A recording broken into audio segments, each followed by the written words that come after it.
Radha Vallabh Shri everyone, Radha Vallabh Shri everyone. नारायणं नमस्कृत्यं नरं च नरोत्तमं देवी सरस्वती व्यासं ततो जयमुदीरे। राधा मेरी मात है, पिता मेरे घनश्याम, इन दोनों के चरणों में मेरा कोटि कोटि प्रणाम। ओम श्री परमात्मने नमः। विदुर नीति, पहला अध्याय।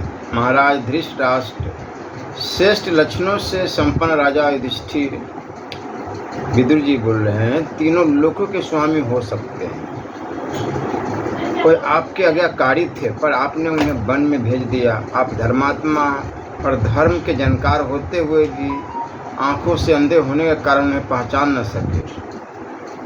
इसी से उनके विपरीत हो गए और उन्हें राज्य का भाग देने में आपकी सम्मति नहीं हुई। युधिष्ठिर में क्रूरता का भाव, दया, धर्म, सत्य तथा पराक्रम है। वे आप में पूज्य बुद्धि रखते हैं। इन्हीं सद्गुणों के कारण वे सोच विचार कर चुपचाप बहुत से कलेश सह रहे हैं। आप दुर्योधन, शकुनी, कर्ण तथा दुशासन जैसे अयोग्य व्यक्तियों पर राज्य का भार रखकर कैसे ऐश्वर्य वृद्धि चाहते हैं। अपने वास्तविक स्वरूप का ज्ञान, उद्योग, दुख सहने की शक्ति और धर्म में स्थिरता, ये गुण जिस मनुष्य को पुरुषार्थ से च्युत नहीं करते वही पंडित कहलाता है। जो अच्छे कर्मों का सेवन करता और बुरे कर्मों से दूर रहता है, साथ ही जो आस्तिक और श्रद्धालु है, उसके ये सद्गुण पंडित होने के लक्षण है। क्रोध, हर्ष, गर्व, लज्जा, उदंता तथा अपने को पूज्य समझना, ये भाव जिसको पुरुषार्थ से भ्रष्ट नहीं करते वही पंडित कहलाता है। दूसरे लोग जिसे कर्तव्य सलाह और पहले से किए हुए विचार को नहीं जानते, बल्कि काम पूरा होने पर ही जानते, वही पंडित कहलाता है। सर्दी, गर्मी, भय, अनुराग, संपत्ति अथवा दरिद्रता, ये जिसके कार्य में विघ्न नहीं डालते वही पंडित कहलाता है। जिसकी लौकिक बुद्धि धर्म और अर्थ का ही अनुसरण करती है और जो भोग को छोड़कर पुरुषार्थ का ही वर्ण करता है वही पंडित कहलाता है। विवेकपूर्ण बुद्धि वाले पुरुष शक्ति के अनुसार काम करने की इच्छा रखते हैं और करते भी है, तथा किसी वस्तु को तुच्छ समझकर उसकी अवहेलना नहीं करते। किसी विषय को देर तक सुनता है किंतु शीघ्र ही समझ लेना, समझकर कर्तव्य बुद्धि से पुरुषार्थ में प्रवृत्त होना, कामना से नहीं, बिना पूछे दूसरे के विषय में व्यर्थ कोई बात नहीं कहना, यह पंडित का मुख्य लक्षण है। पंडितों की से बुद्धि रखने वाले मनुष्य दुर्लभ वस्तु की कामना नहीं करते, खोई हुई वस्तु के विषय में शोक करना नहीं चाहते और विपत्ति में पड़कर घबराते नहीं। जो पहले निश्चय करके फिर कार्य का आरंभ करता है, कार्य के बीच में नहीं रुकता, समय को व्यर्थ नहीं जाने देता और चित्त को बस में रखता है, वही पंडित कहलाता है। भरत कुलभूषण पंडित जन श्रेष्ठ कर्मों में रुचि रखते हैं, उन्नति के लिए कार्य करते हैं तथा भलाई करने वाले में दोष नहीं निकालते। जो अपना आदर होने पर हर्ष के मारे फूल नहीं उठता, अनादर से संतप्त नहीं होता तथा गंगा जी के कुंड के समान जिसके चित्त को क्षोभ नहीं होता, वह पंडित कहलाता है। जो संपूर्ण भौतिक पदार्थों की असलियत का ज्ञान रखने वाला, सब कार्यों के करने का ढंग जानने वाला तथा मनुष्य में सबसे बढ़कर उपाय का जानकार है, वह मनुष्य पंडित कहलाता है। जिसकी वाणी कहीं रुकती नहीं, जो विचित्र ढंग से बातचीत करता है, तर्क में निपुण और प्रतिभाशाली है तथा जो ग्रंथ के तात्पर्य को शीघ्र बता सकता है, वह पंडित कहलाता है। जिसकी विद्या बुद्धि का अनुसरण करती है और बुद्धि विद्या का तथा जो शिष्ट पुरुषों की मर्यादा का उल्लंघन नहीं करता, वही पंडित की पदवी पा सकता है। बिना पढ़े ही गर्व करने वाले, दरिद्र होकर भी बड़े बड़े मनसूबे बांधने वाले और बिना काम के ही धन धन पाने की इच्छा रखने वाले मनुष्य को पंडित लोग मूर्ख कहते हैं। जो अपना कर्तव्य छोड़कर दूसरे के कर्तव्य का पालन करता है तथा मित्र के साथ असत आचरण करता है वह मूर्ख कहलाता है। जो न चाहने वाले को चाहता है और न चाहने वाले को त्याग देता है तथा जो अपने से बलवान के साथ बैर बांधता है उसे मूढ़ विचार का मनुष्य कहते हैं। जो शत्रु को मित्र बनाता है और मित्र से द्वेष करते हुए उसे कष्ट पहुंचाता है तथा सदा बुरे कर्मों का आरंभ किया करता है उसे मूढ़ चित्त वाला कहते हैं। भरत श्रेष्ठ जो अपने कर्मों को व्यर्थ ही फैलाता है, सर्वत्र संदेह करता है तथा शीघ्र होने वाले काम में भी देर लगाता है वह मूढ़ है। जो पितरों का श्राद्ध और देवताओं का पूजन नहीं करता तथा जिससे सुहृद मित्र नहीं मिलता उसे मूढ़ चित्त वाला कहते हैं। मूढ़ चित्त वाला अधम मनुष्य बिना बुलाए ही भीतर चला जाता है, बिना पूछे ही बहुत बोलता है तथा अविश्वसनीय मनुष्य पर भी विश्वास करता है। अपना व्यवहार दोष युक्त होते हुए भी जो दूसरे पर उसके दोष बताकर आक्षेप करता है तथा जो असमर्थ होते हुए भी व्यर्थ का क्रोध करता है वह मनुष्य महामूर्ख है। जो अपने बल को न समझकर बिना काम किए ही धर्म अर्थ से विरुद्ध तथा न पाने योग्य वस्तु की इच्छा करता है वह पुरुष इस संसार में मूढ़ बुद्धि कहलाता है। राजन जो अनाधिकारी को उपदेश देता और सुनने की उपासना करता है तथा जो कृपण कार्य लेता है उसे मूढ़ चित्त वाला कहते हैं। जो बहुत धन विद्या तथा ऐश्वर्य को पाकर इठलाता नहीं वह पंडित कहलाता है। जो अपने द्वारा भरण पोषण के योग्य व्यक्तियों को बांटे बिना अकेले ही उत्तम भोजन करता है और अच्छा वस्त्र पहनता है उससे बढ़कर क्रूर कौन होगा। मनुष्य अकेला पाप करता है और बहुत से लोग उससे मौज उड़ाते हैं। मौज उड़ाने वाले तो छूट जाते हैं पर उसका कर्ता ही दोष का भागी होता है। किसी धनुधर वीर के द्वारा छोड़ा हुआ बाण संभव है एक को भी मारे या न मारे, मगर बुद्धिमान द्वारा प्रयुक्त की हुई बुद्धि राजा समेत संपूर्ण राष्ट्र का विनाश कर सकती है। एक बुद्धि से दो कर्तव्य अकर्तव्य का निश्चय करके 4 साम दान भेद दंड से 3 शत्रु मित्र तथा उदासीन को वश में कीजिए। 5 इंद्रियों को जीत कर 6 संधि विग्रह ज्ञान आसन वृद्धि भाव और समारसे रूप गुणों को जानकर तथा 7 स्त्री जुआ मृग्या मध्य कठोर वचन दंड की कठोरता और अन्याय से धन का उपार्जन को छोड़कर सुखी हो जाए। विष का रस एक पीने वाले को ही मारता है, शस्त्र से एक का ही वध होता है, किंतु मंत्र का फूटना राष्ट्र और प्रजा के साथ ही राजा का भी विनाश कर डालता है। अकेले स्वादिष्ट भोजन न करे, अकेला किसी विषय का निश्चय न करे, अकेला रास्ता न चले और बहुत से लोग सोए हो तो उनमें अकेला न जागता रहे। राजन, जैसे समुद्र के पार जाने के लिए नाव ही एकमात्र साधन है, उसी प्रकार स्वर्ग के लिए सत्य ही एकमात्र सोपान है, दूसरा नहीं। किंतु आप इसे नहीं समझ रहे हैं। क्षमाशील पुरुषों में एक ही दोष का आरोप होता है, दूसरे की तो संभावना ही नहीं है। वह दोष यह है कि क्षमाशील मनुष्य को लोग असमर्थ समझ लेते हैं, किंतु क्षमाशील पुरुष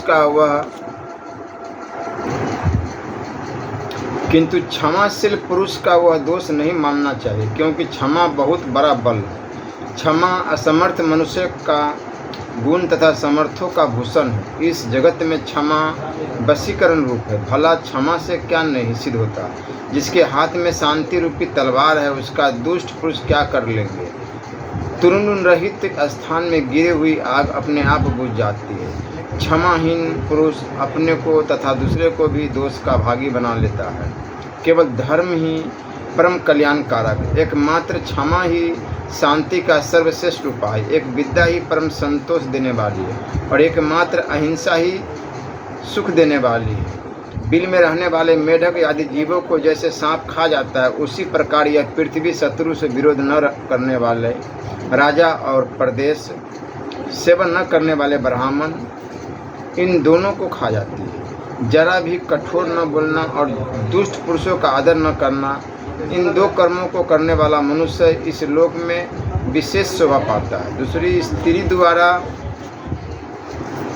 चाहे गए पुरुष की कामना करने वाली स्त्रियां तथा दूसरों के द्वारा पूजित मनुष्य का आदर करने वाले पुरुष, ये दो प्रकार के लोग दूसरों पर विश्वास करके चलने वाले होते हैं। जो निर्धन होकर भी बहुमूल्य वस्तु की इच्छा रखता और असमर्थ होकर भी क्रोध करता है, ये दोनों ही अपने शरीर को सुखा देने वाले कांटों के समान हैं। दो ही अपने विपरीत कर्म के कारण शोभा नहीं पाते, अकर्मण्य गृहस्थ और प्रपंच में लगा हुआ सन्यासी।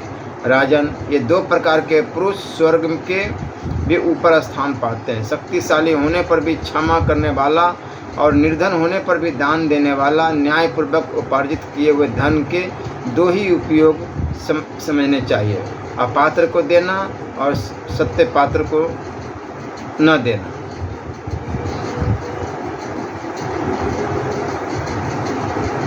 जो धनी होने पर भी दान न दे और दरिद्र होने पर भी कष्ट सहन न कर सके, इन दो प्रकार के मनुष्य को गले में पत्थर बांधकर पानी में डुबो देना चाहिए। पुरुष श्रेष्ठ, ये दो प्रकार के पुरुष सूर्यमंडल को भेद कर उधर्व गति को प्राप्त होते हैं। योग युक्त सन्यासी और संग्राम में लोहा लेते हुए मारा गया योद्धा।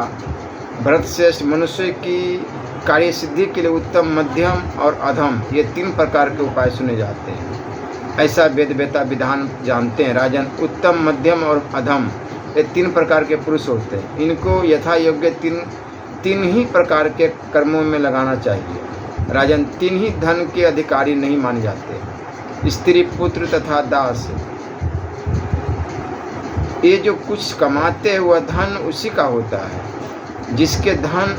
जिसके अधीन ये रहते हैं, दूसरे के धन का हरण, दूसरे की स्त्री का संसर्ग तथा सुहृद मित्र का परित्याग, ये तीनों ही दोष नाश करने वाले होते हैं। काम, क्रोध और लोभ, ये आत्मा का नाश करने वाले नरक के तीन दरवाजे हैं। अतः इन तीनों को त्याग देना चाहिए। भारत, वरदान पाना, राज्य की प्राप्ति और पुत्र का जन्म, ये तीन एक और शत्रु के कष्ट से छूटना, यह एक तरफ से तीन और, यह एक बराबर ही है। भक्त, सेवक तथा मैं आपका ही हूँ, ऐसा कहने वाले इन तीन प्रकार के शरणागत मनुष्य को संकट पड़ने पर भी नहीं छोड़ना चाहिए। थोड़ी बुद्धि वाले, दीर्घ सूत्री, जल्दबाज और स्तुति करने वाले लोगों के साथ गुप्त सलाह नहीं करनी चाहिए। ये चारों महाबली राजा के लिए त्यागने के योग्य बताए गए हैं। विद्वान पुरुष ऐसे लोगों को पहचान ले। तात, गृहस्थ धर्म में इष्ट, लक्ष्मीवान। आपके घर में चार प्रकार के मनुष्य को सदा रहना चाहिए। अपने कुटुंब का बूढ़ा, संकट में पड़ा हुआ, उच्च कुल का मनुष्य, धनहीन मित्र और बिना संतान की बहन। महाराज, इंद्र के पूछने पर उसने बृहस्पति जी से जिन चारों को तत्काल फल देने वाला बताया था, उन्हें आप मुझसे सुनिए। देवताओं का संकल्प, बुद्धिमानों का प्रभाव, विधानों की नम्रता और पापियों का विनाश, चार कर्म भय को दूर करने वाले, किंतु वही यदि ठीक तरह से संपादित न हो तो भय प्रदान करते हैं। वे कर्म हैं आदर के साथ अग्निहोत्र, आदर पूर्वक मौन का पालन, आदर पूर्वक स्वाध्याय और आदर के साथ यज्ञ का अनुष्ठान। भरत श्रेष्ठ, पिता, माता, अज्ञ, आत्मा और गुरु, मनुष्य को इन पांच अग्नियों की बड़े यत्न से सेवा करनी चाहिए। देवता, पितर, मनुष्य, सन्यासी और अतिथि, इन पांचों की पूजा करने वाला मनुष्य शुद्ध यश प्राप्त करता है। राजन, आप जहाँ जहाँ जाएंगे वहाँ वहाँ मित्र, शत्रु, उदासीन, आश्रय देने वाले तथा आश्रय पाने वाले, ये पांच आपके पीछे लगे रहेंगे। पांच ज्ञान इंद्रियों वाले पुरुष की याद यदि एक भी इंद्रिय छिद्र दोष युक्त हो जाए तो उससे उसकी बुद्धि इस प्रकार बाहर निकल जाती है जैसे मशक के छेद से पानी। उन्नति चाहने वाले पुरुषों को नींद, तंद्रा, ऊँघना, डर, क्रोध, आलस्य तथा दीर्घ सूत्रता, जल्दी हो जाने वाले, काम में अधिक देर लगाने की आदत, इन 6 दुर्गुणों को त्याग देना चाहिए। उपदेश न देने वाले, आचार्य, मंत्र उच्चारण न करने वाले होता, रक्षा करने में असमर्थ, राजा, कटु वचन बोलने वाली, स्त्री, ग्राम में रहने की इच्छा वाले ग्वाले तथा वन में रहने की इच्छा वाले नाई, इन 6 को उसी भांति छोड़ दे जैसे समुद्र की सैर करने वाला मनुष्य फटी हुई नाव का परित्याग कर देता है।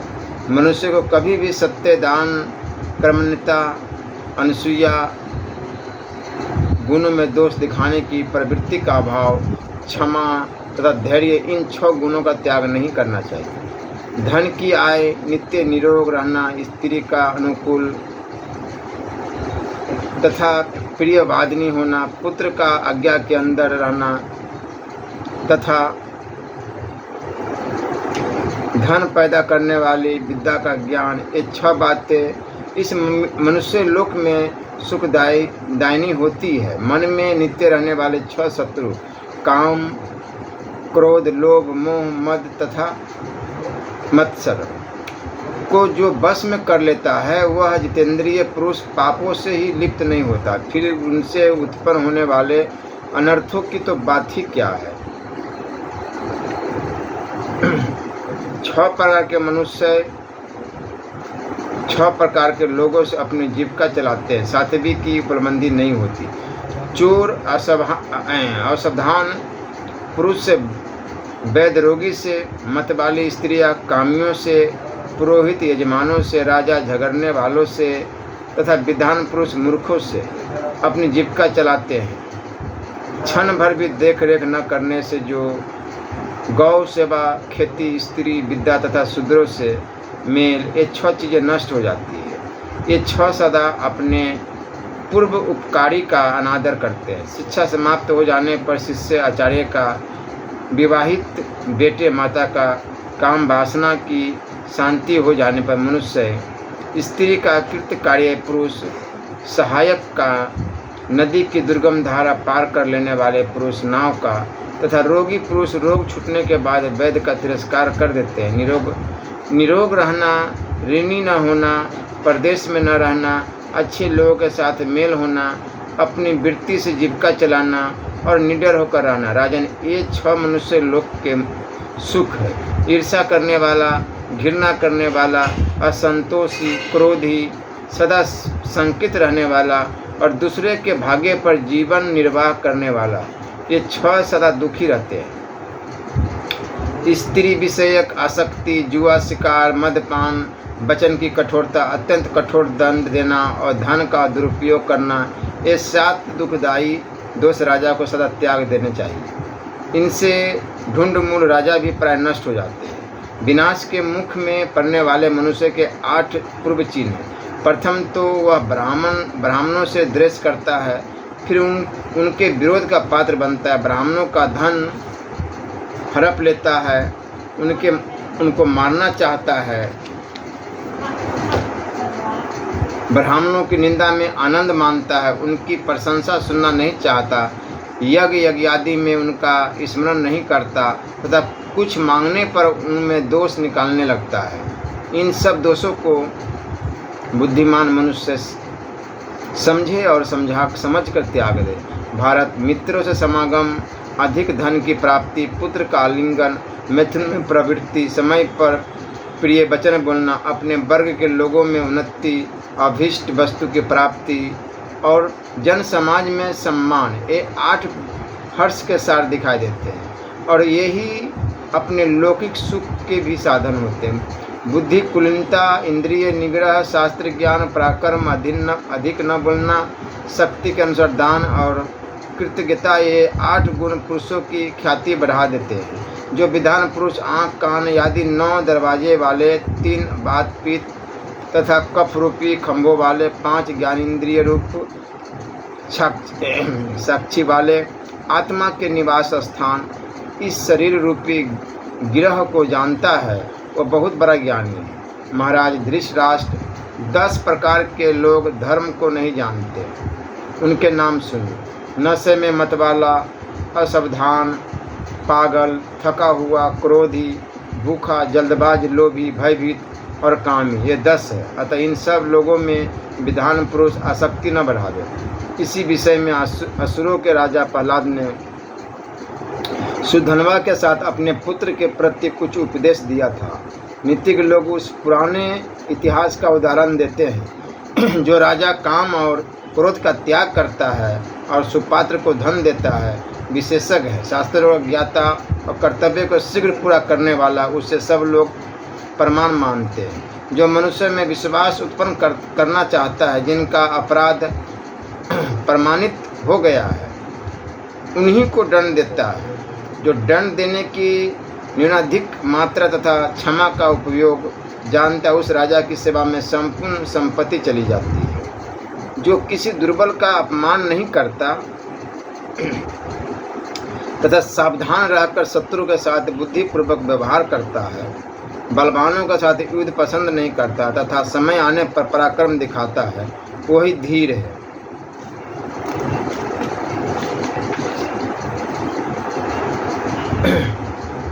धुरंधर महापुरुष आपत्ति पड़ने पर कभी दुखी नहीं होता, बल्कि सावधानी के साथ उद्योग कार्य से लेता है तथा समय समय पर दुख सहता है। उसके शत्रु तो पराजित ही है, जो निरर्थक विदेशवास, पापियों से मेल, पर स्त्री गमन, पाखंड, चोरी, चुगलखोरी तथा मदिरापान नहीं करता, वह सदा सुखी रहता है।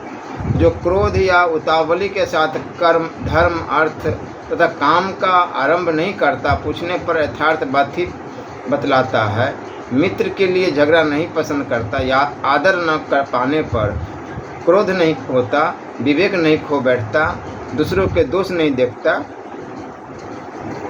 सब पर दया करता है, दुर्बल होते हुए किसी की जमानत नहीं देता,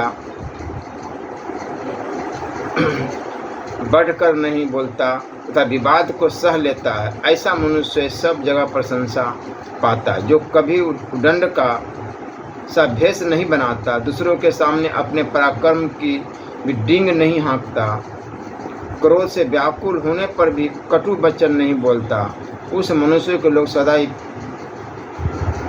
प्यारा बना लेते हैं। जो शांत हुई बैर की आग को फिर प्रज्वलित नहीं करता, गर्व नहीं करता, हिंसा नहीं दिखाता तथा मैं विपत्ति में पड़ा हूँ ऐसा सोचकर अनुचित काम नहीं करता, उस उत्तम आचरण वाले पुरुष को आर्यजन सर्वश्रेष्ठ कहते हैं। जो पुरुष जो अपने सुख में प्रसन्न नहीं होता, दूसरे के दुख के समय हर्ष नहीं मानता और दान देकर पश्चाताप नहीं करता, वह सज्जनों में सदाचारी कहलाता है। जो मनुष्य देश के व्यवहार, लोकाचार तथा जातियों के धर्मों को जानने की इच्छा करता है, उससे उत्तम अधम का विवेक हो जाता है। वह जहाँ जाता है वही महान जन समूह पर अपनी प्रभुत्ता स्थापित कर लेता है। जो बुद्धिमान दंभ, मोह, मत्सर, पाप कर्म, राजद्रोह, चुगलखोरी, समूह से बैर, मतवाले, पागल तथा दुर्जनों से विवाद छोड़ देता है, वह श्रेष्ठ है। दान, होम, देव पूजन, मांगलिक कर्म, प्रायश्चित तथा अनेक प्रकार के लौकिक आचार, इन नित्य किए जाने योग्य कर्मों को करता है। देवता लोग उसके अभ्युदय की सिद्धि करते हैं। जो अपने बराबर वालों के साथ विवाह, मित्रता, व्यवहार तथा बातचीत करता है, हीन पुरुषों के साथ नहीं और गुणों में बड़े चढ़े पुरुषों को सदा आगे रखता है, उस विधान की नीति श्रेष्ठ है। जो अपने आश्रित जनों को बांटकर थोड़ा ही भोजन करता है, जो बहुत अधिक काम करके भी थोड़ा सोता है तथा मांगने पर जो मित्र नहीं है उन्हें भी धन देता है, उस मनस्वी पुरुष को सारे अनर्थ दूर से ही छोड़ देते हैं। जिसके अपनी इच्छा के अनुकूल और दूसरों की इच्छा के विरुद्ध कार्य को दूसरे लोग कुछ भी नहीं जान पाते, मंत्र गुप्त रहने और अभीष्ट कार्य का ठीक संपादन होने के कारण उसका थोड़ा भी काम बिगड़ने नहीं पाता। जो मनुष्य संपूर्ण भूतों को शांति प्रदान करने में तत्पर, सत्यवादी, कोमल, दूसरों को आदर करने वाला तथा पवित्र विचार वाला होता है, वह अच्छी खाने से अच्छी खान से निकले और चमकते हुए श्रेष्ठ रत्न की भांति अपनी जाति वालों में अधिक प्रसिद्ध पाता है। जो स्वयं ही अधिक लज्जाशील है वह सब लोगों में श्रेष्ठ समझा जाता है। वह अपने अनंत तेज, शुद्ध हृदय एवं एकाग्रता से युक्त होने के कारण कांति में सूर्य के समान शोभा पाता है। अंबिकानंदन साप से दग्ध राजा पांडु के जो 5 पुत्र वन में उत्पन्न हुए वे 5 इंद्र के समान शक्तिशाली हैं। उन्हें आप ही ने बचपन से पाला और शिक्षा दी।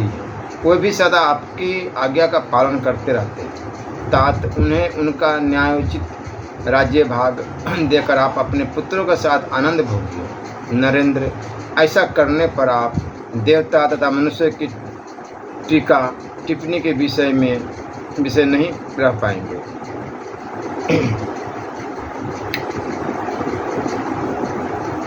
विदुर नीति, दूसरा अध्याय। धृतराष्ट्र बोले, तात, मैं चिंता से जलता हुआ अभी तक जाग रहा हूँ। तुम मेरे करने योग्य जो कार्य समझो उसे बताओ, क्योंकि तुम धर्म और अर्थ के ज्ञान में निपुण हो। उदारचित विदुर, तुम अपनी बुद्धि से विचार कर मुझे ठीक ठीक उपदेश करो। जो बात युधिष्ठिर के लिए हितकर और कौरवों के लिए कल्याणकारी समझो वह सब अवश्य बताओ। विधान, मेरे मन में अनिष्ट की आशंका बनी रहती, इसलिए मैं सर्वत्र अनिष्ट ही देखता हूँ। अतः व्याकुल हृदय से मैं तुमसे पूछ रहा हूँ, अज्ञात शत्रु युधिष्ठिर क्या चाहते हैं, सो सब ठीक ठीक बताओ। विदुर जी ने कहा, मनुष्य को चाहिए कि वह जिसकी पराजय नहीं चाहता उसको बिना पूछे भी कल्याण करने वाली या अनिष्ट करने वाली अच्छी अथवा बुरी जो भी बात हो बता दे। इसलिए राजन, जिससे समस्त कौरवों का हित हो वही बात आपसे कहूँगा। मैं जो कल्याणकारी एवं धर्मयुक्त वचन कह रहा हूँ उन्हें आप ध्यान देकर सुनो। भारत, असत्य उपायों, जुआ आदि का प्रयोग करके जो कपटपूर्ण कार्य सिद्ध होते हैं उनमें आप मन मत लगाइए। इसी प्रकार अच्छे उपायों का उपयोग करके सावधानी के साथ किया गया कोई भी कर्म यदि सफल न हो तो बुद्धिमान पुरुष को उसके लिए मन में ग्लानि नहीं करनी चाहिए। किसी प्रयोजन से किए गए कर्मों में पहले प्रयोजन को समझ लेना चाहिए। खूब सोच विचार कर काम करना चाहिए। जल्दबाजी से किसी काम का आरंभ नहीं करना चाहिए। धीर मनुष्य को उचित है कि पहले कर्मों के प्रयोजन, परिणाम तथा अपनी उन्नति का विचार करके फिर काम आरंभ करे या न करे। जो राजा स्थिति, लाभ, हानि, खजाना, देश तथा दंड आदि की मात्रा को नहीं जानता वो राज्य पर स्थिर नहीं रह सकता। जो इनके परमाणु को ठीक ठीक जानता है तथा धर्म और अर्थ के ज्ञान में तदचित्त रहता है वो राज्य को प्राप्त करता है। अब तो राज्य प्राप्त ही हो गया ऐसा समझकर अनुचित बर्ताव नहीं करना चाहिए। उदंडता संपत्ति को उसी प्रकार नष्ट कर देती है जैसे सुंदर रूप को बुढ़ापा। मछली बढ़िया चारे से ढकी हुई लोहे की कांटों को लोभ में पर कर निगल जाती है, उससे होने वाले परिणाम पर विचार नहीं करती। अतः अपनी उन्नति चाहने वाले पुरुष को वही वस्तु खानी या ग्रहण करनी चाहिए जो खाने योग्य हो तथा खाई जा सके। खाने या ग्रहण करने पर जो आसानी से पच सके और पच जाने पर हितकारी हो। जो पेड़ से कच्चे फलों को तोड़ता है वह उन फलों से रस तो पाता नहीं, उल्टे उस वृक्ष के बीज का नाश होता है।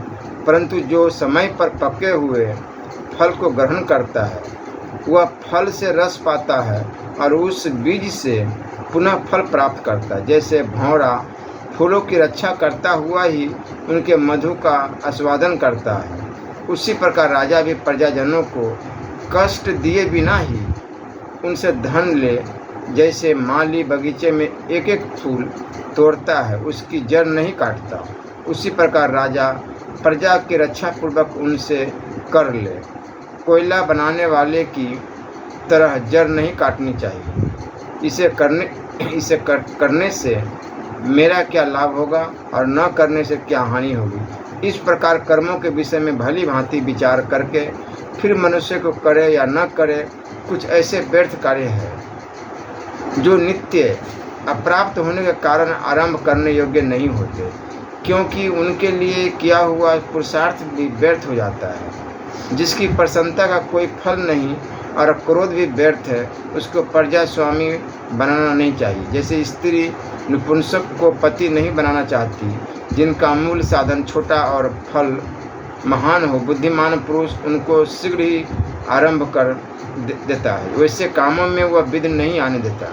जो राजा मानो आँखों से पी जाएगा, इस प्रकार प्रेम के साथ कोमल दृष्टि से देखता है, वह चुपचाप बैठा भी रहे तो भी प्रजा उससे अनुराग रखती है। राजन, वृक्ष की भांति अच्छी तरह फूलने प्रसन्न रहने पर भी फल से खाली रहे, अधिक देने वाला न हो। यदि फल से युक्त देने वाला हो तो भी जिस पर चढ़ा ना जा सके, ऐसा पहुँच के बाहर होकर रहे। कच्चा कम शक्ति वाला होने पर पक्के शक्ति संपन्न की भांति अपने को प्रकट करे। ऐसा करने से वह नष्ट नहीं होता। जो राजा नेत्र, मन, वाणी और कर्म इन चारों से प्रजा को प्रसन्न करता है, उसी से प्रजा प्रसन्न रहती है। जैसे व्याध से हरिण भयभीत होता है, उसी प्रकार जिससे समस्त प्राणी डरते हुए समुद्र प्रयत्न पृथ्वी का राज्य पाकर भी प्रजाजनों के द्वारा त्याग दिया जाता है।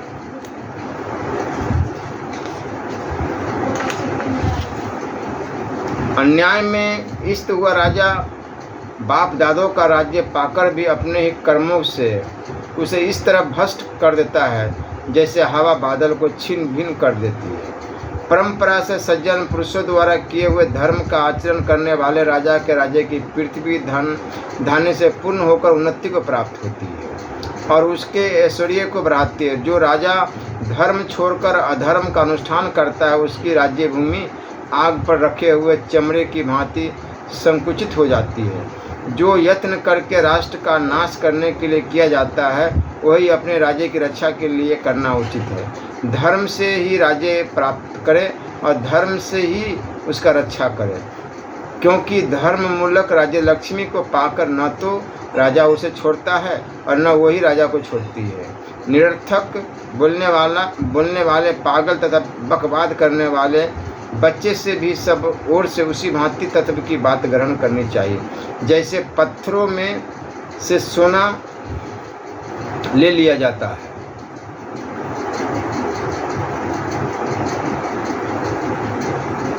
जैसे उच्च वृत्ति से जीविका चलाने वाला एक एक दाना चुगता रहता है, उसी प्रकार धीर पुरुष को जहाँ तहाँ से भावपूर्ण वचनों, सुक्तियों और सत्कर्मों का संग्रह करते रहना चाहिए। गौए गंध से ब्राह्मण लोग वेदों से, राजा जासूसों से और सर्वसाधारण आँखों से देखा करते हैं। राजन, जो गाय बड़ी कठिनाई से दूध देती है, वह बहुत कलेश उठाती है, किंतु जो आसानी से दूध देती है उसे लोग कष्ट नहीं देते। जो धातु बिना गर्म किए हुए मुड़ जाते हैं, उन्हें आग में नहीं तपाते। जो काठ स्वयं झुका होता है, उसे कोई झुकाने का प्रयत्न नहीं करते। इस दृष्टांत के अनुसार बुद्धिमान पुरुष को अधिक बलवान के सामने झुक जाना चाहिए। जो अधिक बलवान के सामने झुकता है, वह मानो इंद्र देवता को प्रणाम करता है। पशुओं के रक्षक या स्वामी है, बादल प्रजाओं के सहायक, मंत्री स्त्रियों के बंधु रक्षक है, पति और ब्राह्मणों के बांधव है। वेद सत्य से धर्म की रक्षा होती है, योग से विद्या सुरक्षित होती है, सफाई से सुंदर रूप की रक्षा होती है और सदाचार से कुल की रक्षा होती है। तोलने से नाज की रक्षा होती है, फेरने से घोड़े सुरक्षित रहते हैं। बारंबार देखभाल करने से गौओं की तथा मैले वस्त्र से स्त्रियों की रक्षा होती है। मेरा ऐसा विचार है कि सदाचार से ही हीन मनुष्य का केवल ऊंचा कुल मान्य नहीं हो सकता, क्योंकि नीच कुल में उत्पन्न मनुष्यों का भी सदाचार ही श्रेष्ठ माना जाता है। जो दूसरों के धन रूप पराक्रम, कुलीनता, सुख, सौभाग्य और सम्मान पर डाह करता है, उसका यह रोग असाध्य है। न करने योग्य काम में प्रमाद करने से तथा कार्य सिद्ध होने के बाद पहले ये मंत्र प्रकट हो जाने से डरना चाहिए, और जिससे नशा चढ़े ऐसा पेय नहीं पीना चाहिए। विद्या का मद, धन का मद और तीसरा ऊंचे कुल का मद है। ये घमंडी पुरुषों के लिए तो मद है, परंतु सज्जन पुरुषों के लिए दम के साधन है। कभी किसी कार्य में सज्जनों द्वारा प्रार्थित होने पर दुष्ट लोग अपने को प्रसिद्ध दुष्ट जानते हुए भी सज्जन मानने लगते हैं। मनस्वी पुरुषों को सहारा देने वाले संत हैं, और संतों को भी सहारे संत ही है। दुष्टों को भी सहारा देने वाले संत है, पर दुष्ट लोग संतों को सहारा नहीं देते। अच्छे वस्त्र वाला सभा को जीतता अपना प्रभाव जमा लेता है। जिसके पास गौ है वह मीठे स्वाद की आकांक्षाओं को जीत लेता है। सवारी से चलने वाला मार्ग को जीत लेता है, तय कर लेता है, और शीलवान पुरुष सब पर विजय पा लेता है। पुरुष में शील ही प्रधान है, जिसका वही नष्ट हो जाता है। इस संसार में उसका जीवन, धन और बंधुओं से कोई प्रयोजन सिद्ध नहीं होता। भरत श्रेष्ठ, धनोन्मत्त पुरुषों के भोजन में मांस की, मध्यम श्रेणी वाले के भोजन में गौरस की तथा दरिद्रों के भोजन में तेल की प्रधानता होती है। दरिद्र पुरुष सदा ही स्वादिष्ट भोजन करते हैं, क्योंकि भूख ही स्वाद की जननी है, और वह धनियों के लिए सर्वथा दुर्लभ है। राजन, संसार में धनियों को पराय भोजन करने की शक्ति नहीं होती, किंतु दरिद्रों के पेट में काठ भी पच जाते हैं। अधम पुरुषों को जीविका न होने से भय लगता है, और मध्यम श्रेणी के मनुष्य को मृत्यु से भय होता है, परंतु उत्तम पुरुषों को अपमान से ही महान भय होता है। यूँ तो पीने का नशा आदि भी नशा ही है, किंतु ऐश्वर्य का नशा तो बहुत ही बुरा है, क्योंकि ऐश्वर्य के मद से मतवाला पुरुष भ्रष्ट हुए बिना होश में नहीं आता। बस में न होने के कारण विषयों में रमने वाली इंद्रियों से यह संसार उसी भांति कष्ट पाता है, जैसे सूर्य आदि ग्रहों से नक्षत्र तिरस्कृत हो जाते हैं।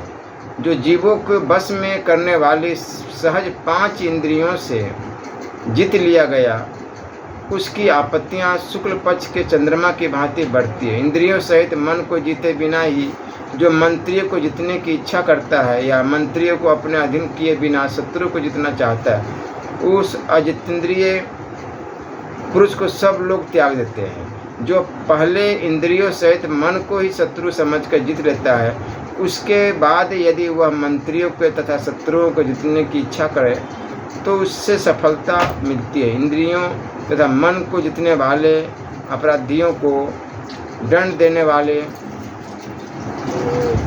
और जांच परख कर काम करने वाले धीर पुरुष की लक्ष्मी अत्यंत सेवा करती है। राजन, मनुष्य का शरीर रथ है और बुद्धि सारथी है, और इंद्रियां इसके घोड़े हैं। इनको बस में करके सावधान रहने वाला चतुर एवं बुद्धिमान पुरुष काबू में किए हुए घोड़ों से रथ की भांति सुखपूर्वक यात्रा करता है। शिक्षा न पाए हुए तथा काबू में न आने वाले घोड़े जैसे मूर्ख सारथी को मार्ग में मार गिराते हैं, वैसे ये इंद्रियां बस में न रहने पर पुरुष को मार डालने में भी समर्थ होती। इंद्रियां बस में न होने के कारण अनर्थ को अर्थ समझकर अज्ञानी पुरुष बहुत बड़े दुख को भी सुख मान बैठता है। जो धर्म और अर्थ का परित्याग करके इंद्रियों के बस में हो जाता है, वो शीघ्र ही ऐश्वर्य, प्राण, धन तथा स्त्री से भी हाथ धो बैठता है। जो अधिक धन का स्वामी होकर भी इंद्रियों पर अधिकार नहीं रखता, वह इंद्रियों को बस में न रखने के कारण ही ऐश्वर्य से भ्रष्ट हो जाता है। मन, बुद्धि और इंद्रियों को अपने अधीन कर अपने से ही अपने आत्मा को जानने की इच्छा करे, क्योंकि आत्मा ही अपना बंधु और आत्मा ही अपना शत्रु है। जिसने स्वयं अपने आत्मा को जीत लिया है, उसका आत्मा ही उसका बंधु है। वही सच्चा बंधु है, वही नियत शत्रु है। राजन, जिस प्रकार सूक्ष्म छेद वाले जल में फंसी हुई दो बड़ी बड़ी मछलियां मिलकर जाल को काट डालती है, उसी प्रकार ये काम और क्रोध दोनों विशिष्ट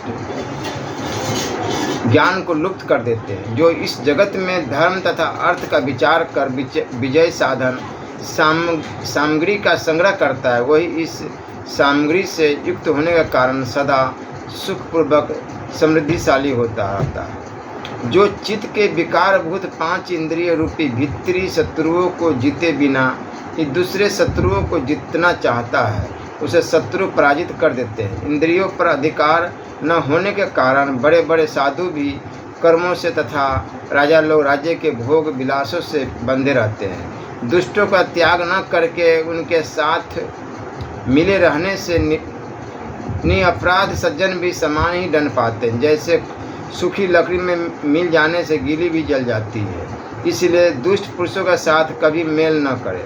जो 5 विषयों की ओर दौड़ने वाले अपने 5 इंद्रिय रूपी शत्रुओं को मोह के कारण वश में नहीं करता, उस मनुष्य को विपत्ति ग्रस लेती है। गुणों में दोष न देखना, सरलता, पवित्रता, संतोष, प्रिय वचन बोलना, इंद्रिय दमन, सत्य भाषण तथा अचलता, ये गुण दुरात्मा पुरुषों में नहीं होते। भारत आत्मज्ञान, खिन्नता का अभाव, सहनशीलता, धर्मपरायणता, वचन की रक्षा तथा दान, ये गुण अधम पुरुषों में नहीं होते। मूर्ख मनुष्य विधानों को गाली और निंदा से कष्ट पहुंचाते। गाली देने वाला पाप का भागी होता है और क्षमा करने वाला पाप से मुक्त हो जाता है। दुष्ट पुरुषों का बल है हिंसा और राजाओं का बल है दंड देना। स्त्रियों का बल है सेवा और गुणवानों का बल है क्षमा।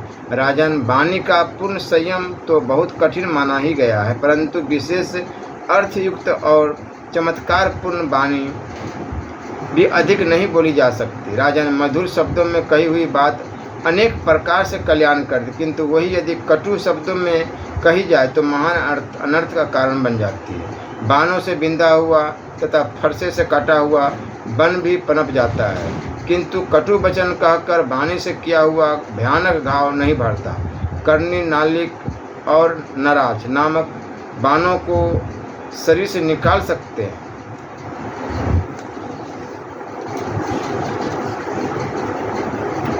कटु वचन रूपी कांटा नहीं निकाला जा सकता, क्योंकि वह हृदय के भीतर धंस जाता है। वचन रूपी बाण मुख से निकलकर दूसरों के मम्र पर चोट करते हैं, उनसे आहट मनुष्य रात दिन घुलता रहता है। अतः विधान पुरुष दूसरों पर उनका प्रयोग न करे। देवता लोग जिससे पराजय देते हैं उसकी बुद्धि को पहले ही हर लेते हैं, इससे वह नीच कर्मों को ही अधिक दृष्टि रखता है। विनाश काल उपस्थित होने पर बुद्धि मलिन हो जाती है, फिर तो न्याय के समान प्रतीत होने वाला अन्याय हृदय से बाहर नहीं निकलता। भरत श्रेष्ठ, आपके पुत्रों की वह बुद्धि नष्ट हो गई है। आप पांडवों के साथ विरोध के कारण इन अपने पुत्रों को पहचान नहीं रहे हैं।